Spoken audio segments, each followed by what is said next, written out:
My name's Yuna and I'm currently a third year medical student.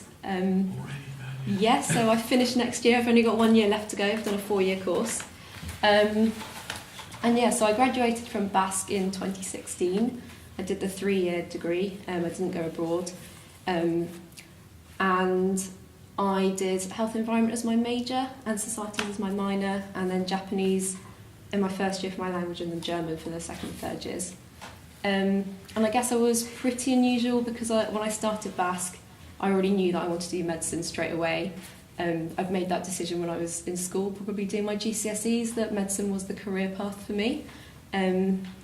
But I also knew when it came to applying to university that there were so many different things that I was really interested in, and that there were so many different career options that I might want to choose that weren't medicine, and BASc was like the perfect way to explore those options as well. So I did a lot of research around the possibility of being able to do medicine after you've done an undergrad, and I found that you could do a graduate degree, an accelerated path, 4 years after you graduate from any undergrad, so not a science thing, but arts sciences counted as well. And so I made that active decision to do BASc, and really chose modules that I wouldn't be able to cover again, so things like geology, anthropology, biological anthropology, archaeology, international development, which is, if it's still running, it's an amazing course. I did my second year. Definitely do it if you're thinking about your second year course choices. So yeah, and then in my final year, I'd done a lot of research about different universities that would accept graduates from any discipline, and applied. You only get 4 choices on UCAS for medicine.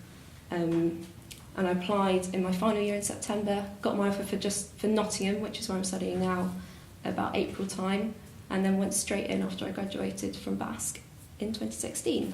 So yeah, so that's kind of a bit of my background. Medicine is really difficult, I'm not going to lie, but I absolutely love it.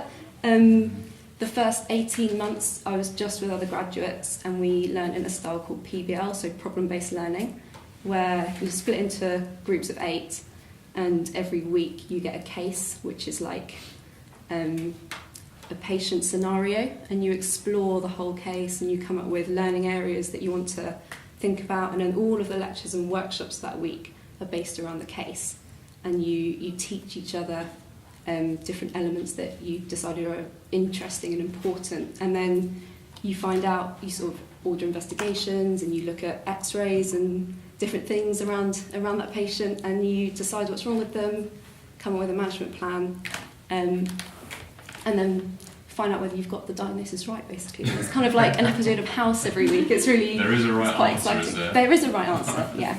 And obviously through this method you learn medicine, and that's 18 months. So it's pretty intense. If you miss anything, then there's no time to go back and learn it. You just have to forge through. It was probably the most intense, hard-working period of my life so far. Yeah, but really, really interesting. Really interesting. I was going to say, when we were chatting earlier, you said that you felt glad you'd done BASc and that it was worthwhile.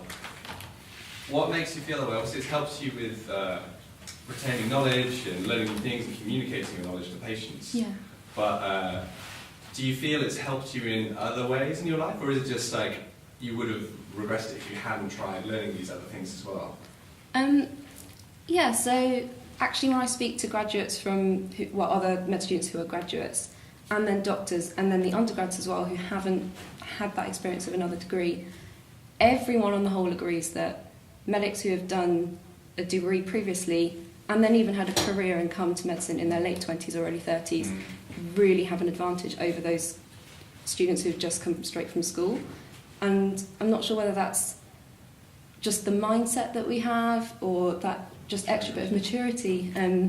You come into it knowing that's exactly what you want to do, and the dropout rate's so much lower, and the drive and sort of the difference that you see between the undergrads and the graduates when you get onto the wards is really quite profound. It is really quite amazing.